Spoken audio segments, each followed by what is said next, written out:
pendidikan kesehatan, kemudian bagaimana dengan konflik. Saya tahu baru saja terjadi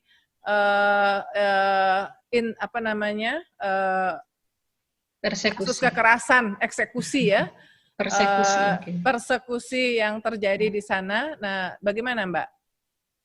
Iya, terkhusus di situasi pandemik ini sebetulnya kami juga tidak menyangka gitu ya akan ada sikap-sikap persekusi yang buat kami ini terlalu berlebihan gitu ya, dan menggiring pada lagi-lagi persoalan identitas keyakinan begitu ya.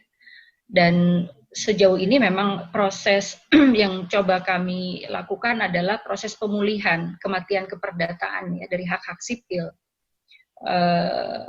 Artinya KTP begitu ya, kemudian akte kelahiran, akte anak, itu kan hak mendasar, hak dasar begitu ya. Dan kami sedang berupaya untuk memperjuangkan upaya pemulihan kematian keperdataan itu.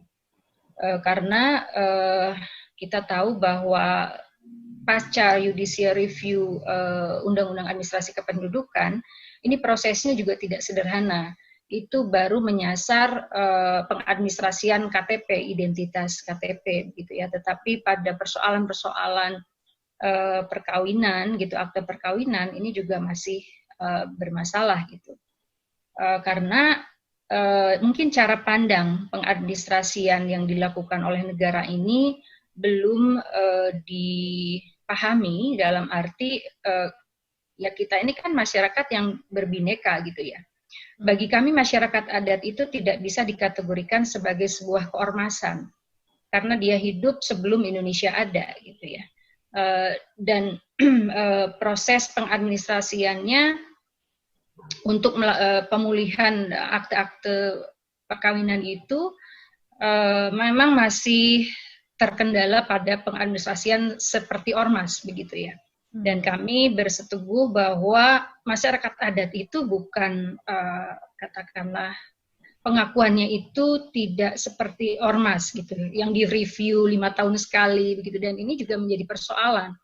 Namun ketika kemarin ada persekusi yang kami juga melihat ini ada kepentingan yang bertemu begitu ya, momentum yang bertemu ketika stigma ini memang sudah sekian lama terlembaga begitu, sehingga untuk pengadministrasian makam aja sampai harus pakai IMB begitu ya. Tetapi mungkin Mbak Dewi bisa sedikit menjelaskan persekusi, karena kami kalau IDN Times meliput membuat, tapi mungkin Mas yang lagi nonton ini nggak semuanya tahu kasusnya seperti apa. Mungkin di highlight sedikit Mbak, apa yang dialami. Jadi sebetulnya kami itu sedang mempersiapkan bakal makam untuk orang tua kami karena permintaan beliau begitu ya. Satu sisi kami sendiri sedang mempersiapkan hati gitu ya untuk ya ketika orang tua sudah meminta untuk dipersiapkan seperti itu, sebetulnya antara siap dan nggak siap begitu ya. Kami kan pada masanya itu akan berpisah secara fisik begitu ya. Dan dalam prosesnya itu ayah kami memang ingin membuat sebuah peristirahatan terakhir itu seperti leluhur-leluhur dulu gitu ya. Ada simbolisasi batu satangtung kalau istilah kami itu. Dan itu buat kami awalnya tidak menjadi sebuah perkiraan yang akan direspon persekusi seperti yang berkembang gitu ya. Karena dalam pikiran kami itu adalah lahan pribadi, kemudian di antara masyarakat kami di lereng Ciremai itu juga lumrah membuat makam gitu ya, bakal makam bagi yang masih hidup, dan tidak pernah ada permintaan izin gitu.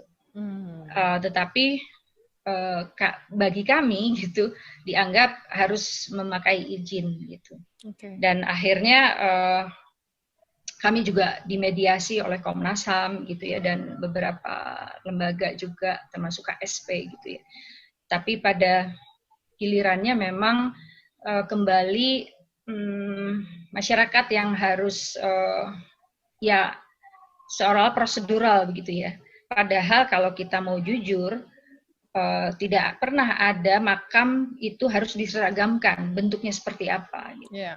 Hanya karena kami menggunakan batu menhir sebagai simbol peneguhan. Jadi batu satang itu buat batu satangtung buat kami memiliki makna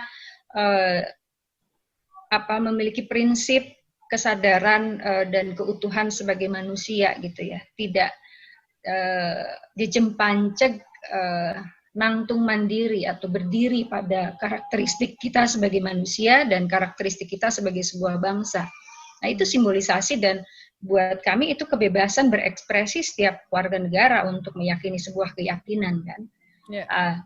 Bagi kami apa yang kami perjuangkan sebetulnya ingin meluruskan apa yang menjadi kekeliruan kebijakan juga gitu kan. Ketika pada persoalan kami itu seolah dipaksakan argumentasinya harus ada IMB. Gitu. Okay. Harapan kami kan sebetulnya ada koreksi kebijakan untuk itu dan tidak memberikan ruang kepada kelompok-kelompok yang punya keinginan lain melenceng dari apa yang menjadi amanat konstitusi sebetulnya. Baik, Mbak Dewi, terima kasih. Kembali ke Niko, ada 2 pertanyaan. Yang pertama, Niko, sebetulnya